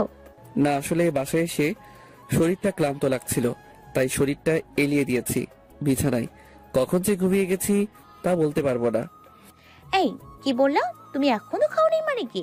যাও এখন গিয়ে উঠে খেয়ে নাও। আচ্ছা বাবা, যাচ্ছি। তো এত রাগ করার কি আছে? চুপ থাকো, একদম কথা বলবা না। কত সময় হয়েছে এখনো না খেয়ে আছো আর বলছো রাগ না করতে? আচ্ছা, যাচ্ছি। আকাশ ফোন রেখে দিয়ে ফ্রেশ হয়ে নেয়। তারপর বাহির থেকে খাবার অর্ডার করে সেগুলো খেয়ে নেয়। খেয়ে দিয়ে বিকেলবেলা জাসুস দুইটাকে যেখানে রেখেছে সেখানে যায়। ভাই, জাসুসটা ভয়েস সব বলে দিয়েছে। ওর কাছে যতটুকু তথ্য ছিল সবটা বের করেছি। তবে বাকি আরো বহু মানুষ আছে, তাদের কোনো অস্তিত্ব খুঁজে পাওয়া যায় নাই। সমস্যা নাই, পরের জন থেকে যা তথ্য বের করেছিস তাদের সব কয়টাকে আটক কর, দেখবি সবার খবর পেয়ে যাবি। আকাশ ইয়াসরবির ভাইকে ফোন দেয়। আকাশ ভাই, হ্যাঁ বলো। আপনাকে বলেছিলাম ওই আলী বাবাকে বোঝানোর জন্য। ভাই, ওই শয়তান আমার কথা শুনছে না। সে নিজেকে বড় ডন মনে করতেছে। ভাই আপনি বলেন, ওই শয়তানকে কি করব? লাথি খাওয়া মানুষ কখনো কথায় মানে না, ওকে সাইজ করতেই হবে। এবার ওই আলী বাবা দেখবে খারাপ নজর দেওয়ার পরিণাম কতটা ভয়ঙ্কর হয়। এদিকে মাহি ফোন করে তার বসকে বলে, বস, আমি বলেছিলাম না আর কিছুটা দিন সময় দেন, ব্যাটাকে লাইনে নিয়ে আসবো। দেখেছেন, ব্যাটাকে লাইনে নিয়ে এসছে। গুড প্লে, চালিয়ে যাও, সময় মতো খেল খতম করে দেবো। আর মাহি, আমাদের কিছু জাসুসের কোনো খবর পাচ্ছি না, প্রায় 10-12 জন জাসুসের এক অবস্থা। আচ্ছা, আমি খবর লাগাচ্ছি কি হয়েছে। আকাশ আসার সময় ইয়াসিনকে বলে আসে জাসুস দুইটাকে জমের বাড়ি পাঠিয়ে দিতে। ইয়াসিন জাসুস দুইটাকে মেরে একটাকে নদীতে ভাসিয়ে দেয়, আর একটাকে টুকরো টুকরো করে শহরের বিভিন্ন স্থানে ছড়িয়ে ছিটিয়ে ফেলে রেখে আসে। এইভাবেই আরও 10 দিন অতিক্রম হয়ে যায়। মাফিয়া টিম 70 জন জাসুস সব কয়টাকে আটক করে। তারপর একে একে সব কয়টার কাম তামাম করে। অন্যদিকে মাহির আর আকাশের সম্পর্ক যেন দিন দিন গভীরেই হচ্ছে। তবে দুজনেই সবটা উপর থেকে প্রকাশ করে ভিতরে দুজনের অন্য কিছু চলছে। তবে মাহি কেন যেন সত্যি দুর্বল হয়ে পড়ছে। আকাশের ভালোবাসা তার কেন যেন মনের মধ্যে দিন দিন জায়গা করে নিচ্ছে। মাহি নিজেই দ্বিধাদ্বন্দ্বে পড়ে যাচ্ছে, তার সাথে এসব কি হচ্ছে। এসেছে মিশনে, কিন্তু প্রতারণা করতে গিয়ে সে যেন নিজেই সত্যিকার অর্থে তার মধ্যে ধাবিত হয়ে পড়েছে। কারণ আকাশ তার সর্বদা কেয়ার করে, সর্বদা তার ভালো খারাপের দেখভাল করে। একদিন আকাশ আর মাহি কলেজের পাশে একটা জায়গায় বসে আছে। হঠাৎ অন্য একটা গ্যাংয়ের কিছু ছেলেপেলে মিলে কলেজে এসে হাঙ্গামা শুরু করে। কলেজের ছেলেপেলেদেরকে মারতে শুরু করে। এই কলেজের কিছু ছেলেপেলেদের সাথে নাকি তাদের পুরনো কিছু শত্রুতা আছে। দেখি মাহি, তুমি তো শহরের মাফিয়ার লিডার, তুমি গিয়ে সমস্যাটা সমাধান করো। আরে এগুলো আমার বাম হাতের কাজ, তুমি বসো, আমি এক্ষুনি আসছি। বলে কিছু ছেলেপেলে নিয়ে সেখানে যায়, কিন্তু তারা উল্টে মার খেয়ে সেখান থেকে চলে আসে। খালি মাহি একা সেখানে দাঁড়িয়ে আছে। ছেলেগুলো মাহির দিকে এগোতে থাকে আর খারাপ খারাপ ভাষা ব্যবহার করতে থাকে। একটা ছেলে কোমর থেকে ধামা বের করে মাহিকে কোপানোর জন্য। যেই না মাহিকে কোপ দিবে, মাহি ভয়ে চোখ বন্ধ করে ফেলে। আর আকাশ দৌড়ে গিয়ে ছেলেটার সেনার মধ্যে একটা সজোরে লাথি মারে। ছেলেটা কয়েক হাত দূরে গিয়ে পড়ে। বাকি যারা আছে সবাই আকাশের দিকে একত্রে এগিয়ে আসে। আকাশের পকেটে অল টাইম একটা সিজার ব্লেড থাকে, সেটা হাতে নিয়ে একটা একটা করে মারতে থাকে। কারো হাতে কারোর পেটে সব কয়টা মাটিতে শুয়ে গড়াগড়ি করছে। মাহি দৌড়ে এসে আকাশকে জড়িয়ে ধরে আর কান্না করে দেয়। এই পাগলি, কান্না করছো কেন? আমি আছি তো। আমি থাকতে তোমার গায়ে কে হাত দিবে? এমন বুকের পাঠা কার হয়েছে যে আমার কলিজার গায়ে হাত দিবে? এদিকে পুরো কলেজ হা হয়ে তাদের দুজনের দিকে তাকিয়ে আছে, তাদের কেমিস্ট্রি দেখছে। মাহি আকাশের বুকের মধ্যে মুখ গুজে দিয়ে কান্না করেই যাচ্ছে। সে আজ বুঝে নিয়েছে আকাশ কেমন, কাকে সে ধোঁকা দিতে যাচ্ছে, যে তাকে মৃত্যুর হাত থেকে বাঁচিয়ে আনলো সেই তাকেই। সে আজ বুঝে গেছে আকাশের বুকেই তার শেষ ঠিকানা। না, আমি আকাশকে ধোকা দিতে পারবো না। আজ আমি আমার মনের উত্তর পেয়ে গেছি। ওকে নিয়ে আমি দূরে কোথাও চলে যাব, থাকবো না আর এই শহরে। দুজনে মিলে দূরে কোথাও গিয়ে ঘর সংসার করব। এদিকে আকাশ মাহিকে শান্ত করতে ব্যস্ত। তারপর মাহিকে কোনো রকম শান্ত করে বুঝিয়ে শুনিয়ে বাসায় দিয়ে আসে। মাহি যেন পাগল পাগল হয়ে যাচ্ছে, কারণ সে আকাশকে হারাতে পারবে না।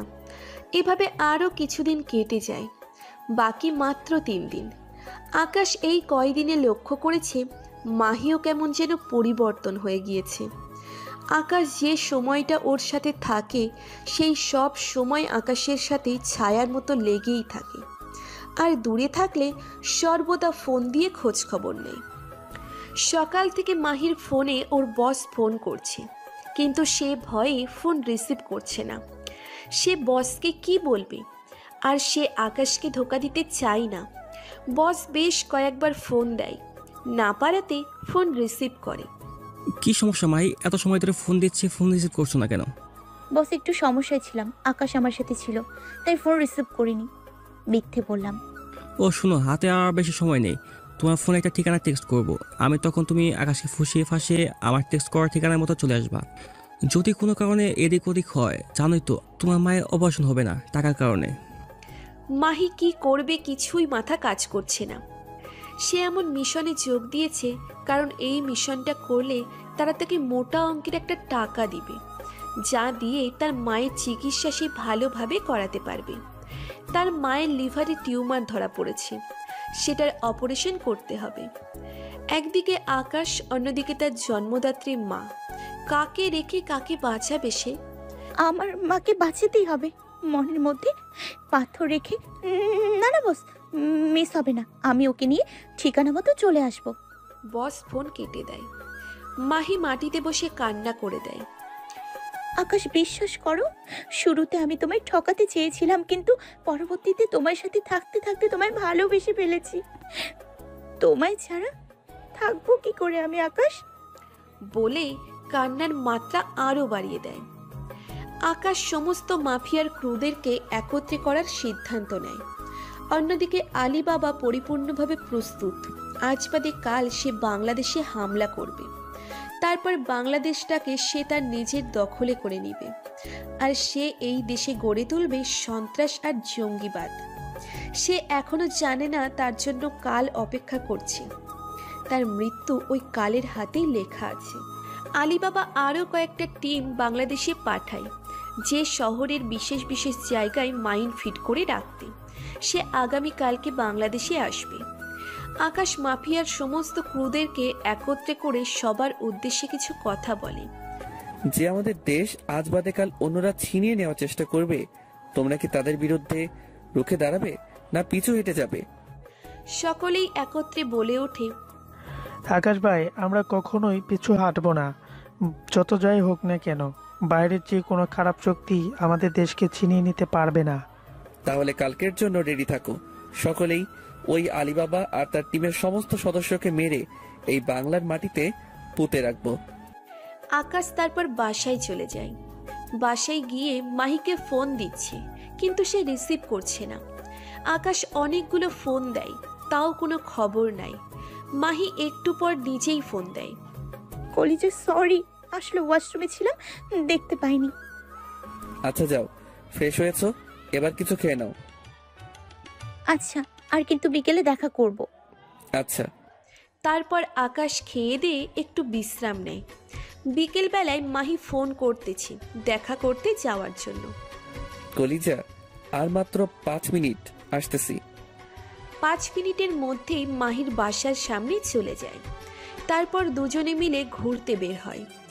দুজনে নদীর পাড়ে একটা জায়গায় বসে আছে। উপরে আবার পার্ক। দুজনেই বসে বসে কথা বলতেছে। হঠাৎ একটা পিচ্চি বাচ্চা এসে মাহির কাঁধে হাত দেয়। বাচ্চাটার হাতের মধ্যে একটা বল। আন্টি, আমার সাথে খেলা করবা? আম্মু না কোথায় যেন চলে গেছে। বাচ্চাটাকে দেখে মায়া লেগে যায়। হ্যাঁ বাবু, করবো তো, কিন্তু তোমার আম্মু কোথায় চলে গেছে? জানি না তো কোথায় গেছে। আকাশ, তুমি বসো, আমি বাচ্চাটার সাথে একটু বল নিয়ে খেলা করি। আমার বাচ্চাদের সাথে খেলতে খুব ভালো লাগে। আচ্ছা যাও। মাহি আর বাচ্চাটাকে খেলা করতেছে। আকাশ দূর থেকে ওর দিকে হা হয়ে তাকিয়ে আছে। মাহিকে একদম বাচ্চা বাচ্চা লাগতেছে। কি কিউট লাগতেছে মাহিকে দেখতে। ইস, মাহি যদি সত্যি আমায় ভালোবাসতো কখনোই ওর হাত ছাড়তাম না, কিন্তু আফসোস, আমার কপাল খারাপ। আকাশ হঠাৎ লক্ষ্য করে মাহির ব্যাগে থাকা ফোনটা পাচ্ছে। আকাশ প্রথমে চিন্তা করে মাহিকে ডাক দিবে কিনা। পরে আবার ভাবলাম, না থাক, মেয়েটা খেলতেছে খেলুক, ফোনটা লাগাতার বেজেই যাচ্ছে। ভাবলাম ফোনটা আমি রিসিভ করব, কিন্তু ফোনটা হাতে নিতেই কেটে গেল। ফোনের স্ক্রিনে নাম্বারটা চেক করলাম, কে ফোন দিয়েছে। দেখলাম বস দিয়ে সেভ করা নাম্বারটা। এটা দেখে তো 1000 ভোল্টের একটা ঝাটকা খেলাম। আবার একটু পর একটা মেসেজ আসলো বস নাম্বারটা থেকে। কালকে আকাশকে নিয়ে মদিনা টাওয়ার পিছনে যে বাড়িটা আছে সেখানে চলে আসবা। আমাদের বস কালকে দেশে আসবে, আর বস আরও কয়েকটা টিম দেশে পাঠিয়েছে। বড় বড় যত বাড়ির সুপার সব আছে সব জায়গায় মাইন্ড ফিট করে রাখবে। পুরো শহর মেয়েটি তামা হয়ে যাবে। এমনিতেই আকাশ একটা ঝটকার মধ্যে আছে। তার উপরে এমন মেসেজ দেখে ওর পায়ের নিচ থেকে যেন মনে হয় মাটি সরে গেছে। আকাশ ভাবতেছে এখন কিভাবে কি করবে সে তো এখন সব জেনে গেছে। সে মনে মনে একটা প্ল্যান সাজিয়ে ফেলে। একটু পর বাচ্চাটার মা এসে কান্নাকাটি শুরু করে দেয়। আল্লাহ, আমার বাচ্চা পড়ে। বাচ্চাটাকে দেখে তো চাপটি ধরে কান্না শুরু করে। এই যে এখন কেন কান্না করছেন? বাচ্চাকে রেখে এদিক সেদিক যখন যান তখন মনে থাকে না বাচ্চার কথা? আসলে আমি কোথাও যাই নাই। সে খেলতে খেলতে হুট করে আমার নজর এড়িয়ে এখানে চলে এসেছে। যাই হোক, বাচ্চার দিকে একটু ভালো করে নজরদারি রাখবেন। বাচ্চাটাকে নিয়ে ওর মা চলে যায়। মাহি এসে আকাশের পাশে বসে। কলিজা, আমারে কেন জানি খুব ভয় করছে। কেন জানি মনে হচ্ছে তুমি আমার লাইফ থেকে চিরতরে হারিয়ে যাবা। মনে মনে নিজেই তো প্রতারণা করতেছো। থেকে বা হারিয়ে যাওয়ায় কি বা আসা যাবে? কেন তোমার এমন কেন মনে হয় যে আমি হারিয়ে যাব? জানি না, কেন জানি খুব ভয় করতেছে। আচ্ছা কলিজা, তোমার একটা হাত দাও তো। আকাশ মাহির দিকে হাত বাড়িয়ে দেয়। মাহি আকাশের হাতটা ধরে, ওর বুকের উপর রাখে। কিছু অনুভব করতেছো? হ্যাঁ, খুব কাঁপতেছে বুকটা। আকাশ, এটা বিশ্বাস করিও, এই মাহি তোমায় সত্যিই ভালোবাসে, নিজের জীবনের থেকেও বেশি ভালোবাসে। বলতে বলতে কান্না করে দেয়। আকাশ মাহির কথা শুনে কেন জানি মনে হচ্ছে এই কথাগুলো মিথ্যা না। এই কথাগুলোর মধ্যে অদ্ভুত একটা পাওয়ার আছে যা আকাশকে বারবার ভাবতে বাধ্য করছে। আকাশ যখন মাহির বুকে হাত দেয় তখনই সে বুঝতে পারে মাহি কোনো না কোনোভাবে ওকে সত্যি ভালোবাসে, কিন্তু আবার এটাও মাথায় কাজ করছে সে যে প্রতারণা করে আসছে। ধুর, যা হবে কাল দেখা যাবে। সে মাহিকে শক্ত করে বুকের সাথে জড়িয়ে ধরে। বেশ কিছু সময় মাহি আকাশের বুকের মধ্যে মাথা রেখে কান্না করে। আকাশ মাহিকে অনেক কষ্টে শান্ত করে। তারপর দুজনেই সেখান থেকে উঠে রিকশা নেয় বাসার উদ্দেশ্যে। আকাশ আগেই মাহিকে বাসায় পৌঁছে দেবে, পরে সে বাসায় ফিরবে।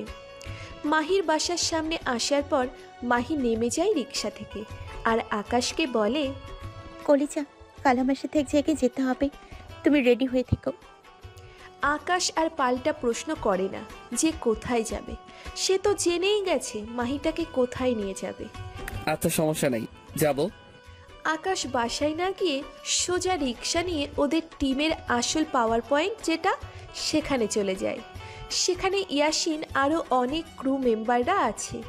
সে ইয়াসিন আর যারা এখন মজুদ আছে সবাইকে নিজের প্ল্যানটা বলে।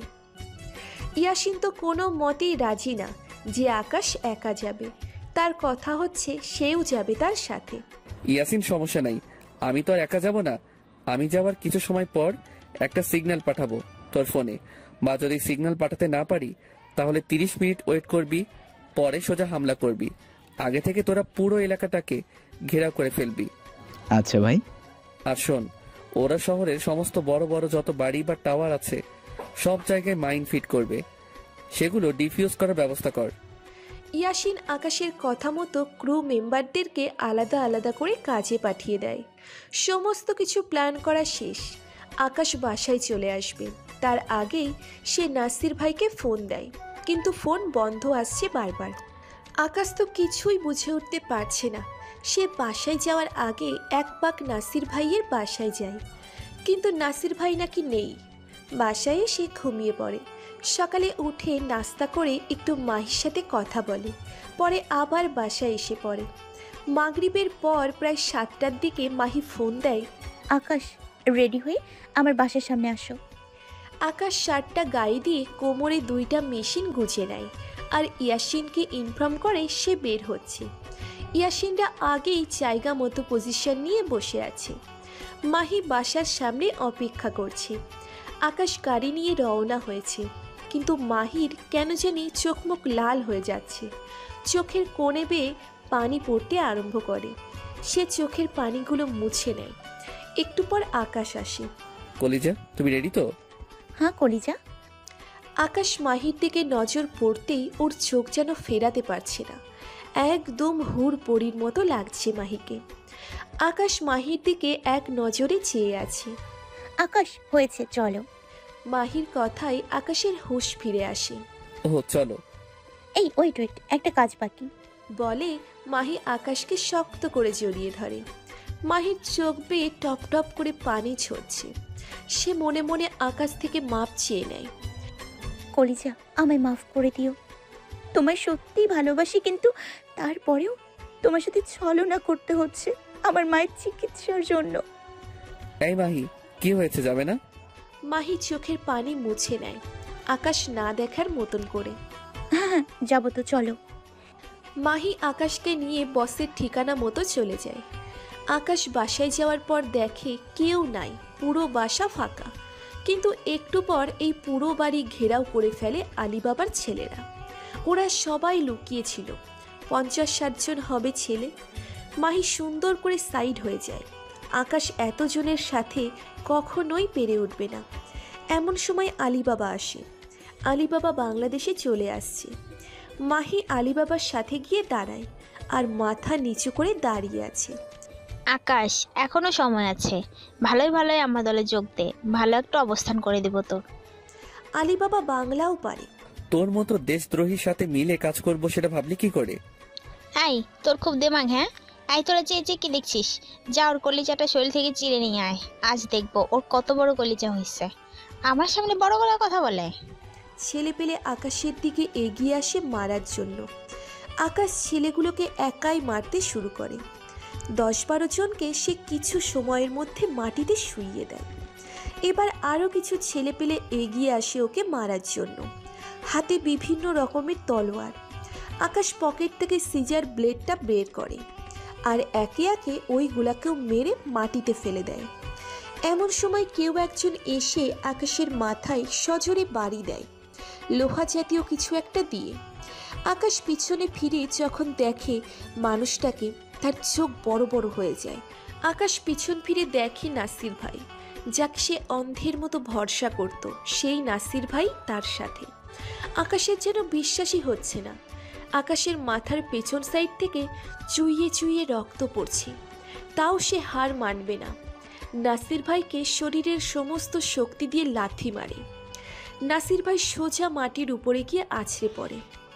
আলিবাবার লোকেরা এসে আকাশকে ধরে ফেলে, এমনভাবে ধরেছে সে নড়তে চড়তেও পারছে না। আলিবাবা এসে আকাশের থুতনির মধ্যে হাত দিয়ে, আয় কুত্তার বাচ্চা, তোর অনেক পাওয়ার। হ্যাঁ, নিজেকে এই শহরের ডন মনে করিস? ভালোই ভালোই বলেছিলাম আমাদের দলে যোগ দেওয়ার জন্য, কিন্তু তুই করিসনি। এবার মরার জন্য রেডি হ। আলিবাবা একজনের হাত থেকে পিস্তল নিয়ে আকাশের দিকে তাক করে। এমন সময় নাসির ভাই মাটি থেকে উঠে এসে, আলিবাবা না, ওকে তুমি নয়, আমি মারবো। অনেক বছর ওর হয়ে কাজ করেছি, কিন্তু সে জানে না আমি তার বাপ, আর ওর কত বড় সাহস আমাকে লাথি মারে। বলে আলিবাবার হাত থেকে পিস্তলটা নিয়ে নেয়। তারপর আকাশের দিকে পিস্তল তাক করে যেই না ওকে শ্যুট করে, মাহি দৌড়ে আকাশের সামনে এসে পড়ে, আর বুলেটটা মাহির শরীর ছিদ্র করে অপর প্রান্ত দিয়ে বের হয়ে যায়। মাহি মাটিতে পড়ে আছে। অন্যদিকে ইয়াসিন আর পুরো মাফিয়ার সমস্ত ক্রুরা ওয়েট করছে কখন আকাশ সিগন্যাল দেবে, কিন্তু 30 মিনিট আপ হয়ে গেছে, এখনও সিগন্যাল আসেনি। তাই তারা সিদ্ধান্ত নেয় এখনই হামলা করবে। ইয়াসিন সবাইকে নিয়ে মদিনা টাওয়ারের পিছনে যায়। পিছনে যাওয়ার সাথে সাথেই আলিবাবার লোকেরা খবর পেয়ে যায়, আর ওরা অস্ত্রশস্ত্র নিয়ে মাফিয়ার ক্রুর উপরে হামলা করে। কিন্তু মাফিয়ার এত হাজার ক্রুর সামনে আলিবাবার এই অল্প সংখ্যক লোক মশা মাছির থেকেও ছোট্ট একটা প্রাণী। মাফিয়ার ক্রুরা আলিবাবার টিমের সব কয়টাকে আটক করে, সাথে আলিবাবা ও নাসির ভাইকেও। আকাশের মাথা যেন ভো ভো করে ঘুরতেছে, সে যেন শক্তিই পাচ্ছে না কিছু করার মতো। ইয়াসিন দৌড়ে গিয়ে আকাশকে ধরে। ভাই, আপনার কি হয়েছে? আমার কিছু হয় নাই, মাইকে দেখ। ভাই, ওনার তো শরীর থেকে প্রচুর পরিমাণে রক্ত বের হচ্ছে। তাড়াতাড়ি হসপিটালে নিয়ে যা, আর আমি এদিকটা দেখছি। ইয়াসিন তাড়াতাড়ি গাড়িতে করে মাহিকে হসপিটালে নিয়ে যায়। আকাশ পায়ের থেকে জুতা খুলে আলিবাবার গালে কষিয়ে কয়েকটা লাগিয়ে দেয়। নাসির ভাইকেও কয়েকটা মারে। এই বাচ্চা ছেলে, আমাকে যত মারবি মার, কিন্তু আমাদের কাজকর্ম তুই কখনো দমিয়ে রাখতে পারবি না। একটু পরেই পুরো শহরটা তামা হয়ে যাবে, তোরা শুধু দেখেই থাকবি। তোরা আমার কাজকর্মের কাছে বাচ্চার চাইতেও ছোট। সেই স্বপ্ন নিজের ভিতরেই রেখে দে। আমি ছেলেপেলেকে অনেক আগেই মাইন্ড ডিফিউজ করতে লাগিয়ে দিয়েছি। আকাশ ঠিকমতো কথাও বলতে পারছে না, কথা বলতে বলতে ঢুলে পড়ে যাচ্ছে। এই, তোরা কোথায়? এখান থেকে একটাও যেন নিজের মাটিতে ফিরে যেতে না পারে। সব কয়টাকে মেরে পাশেই কবরস্থানে পুঁতে দিয়ে আসবি। সাথে এই 2 মুখী সাপ নাসির, ওকেও মেরে পুঁতে দিবি। বলতে না বলতেই আকাশ মাটিতে পড়ে যায়। ছেলেপেলেরা ধরে আকাশকে হসপিটালে নিয়ে আসে। একদিন পর আকাশের জ্ঞান ফিরে আসে। সে জ্ঞান ফেরার পর পাগলের মতো আচরণ করতে থাকে। মাহি, এই মাহি, তুমি কোথায়? ইয়াসিন আকাশকে শান্ত করে। ভাই, মাহি ঠিক আছে, আপনি চিন্তা করেন না। না, আমি আমার মাহিকে দেখব। আল্লাহ, এখন কি হবে ওনার? এই অবস্থা তো ভালো না। ডাক্তাররা সময় দিয়েছে 48 ঘন্টার মধ্যে জ্ঞান না ফিরে আসলে এর চিন্তা ছেড়ে দিতে। অলরেডি একদিন পার হয়ে গেছে, এখন জ্ঞান ফেরার কোনো নাম নিশান নাই। এই ইয়াসিন, তুই আমাকে মাহির কাছে নিয়ে চল। ইয়াসিন চুপ করে আছে মাটির দিকে তাকিয়ে। ইয়াসিন, কি বলেছি শুনিসনি? আমাকে মাহির কাছে নিয়ে চল এখনই। ইয়াসিন না পারতে আকাশ মাহির কাছে যায়। আকাশ মাহির কেবিনে ঢোকার পর দেখে যে মাহি একটা বেডের উপরে শুয়ে আছে, মুখে মাস্ক লাগানো। আকাশ মাহির এই অবস্থা দেখে তো আর নিজেকে ঠিক রাখতে পারে না, মাহিকে জড়িয়ে ধরে কান্না করে দেয়। মাহি, তুমি এমনটা কেন করলে? আমি ওই দিনই বুঝে গিয়েছিলাম, যেদিন তোমার বুকে হাত দিয়েছিলাম, যে তুমি আমায় সত্যি ভালোবাসো।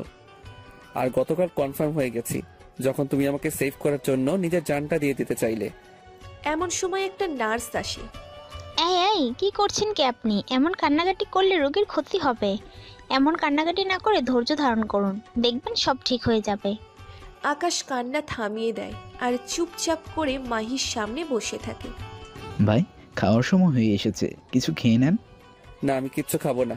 মাহিরের জ্ঞান না ফেরা পর্যন্ত ওর সাথে বসে থাকবো। ভাই, কিছু না খেলে যে আপনিও অসুস্থ হয়ে যাবেন। সমস্যা নাই, অসুস্থ হলে হব, তাও আমি কিছু খাবো না। আকাশের জেদের কাছে সবাই হার মেনে যায়।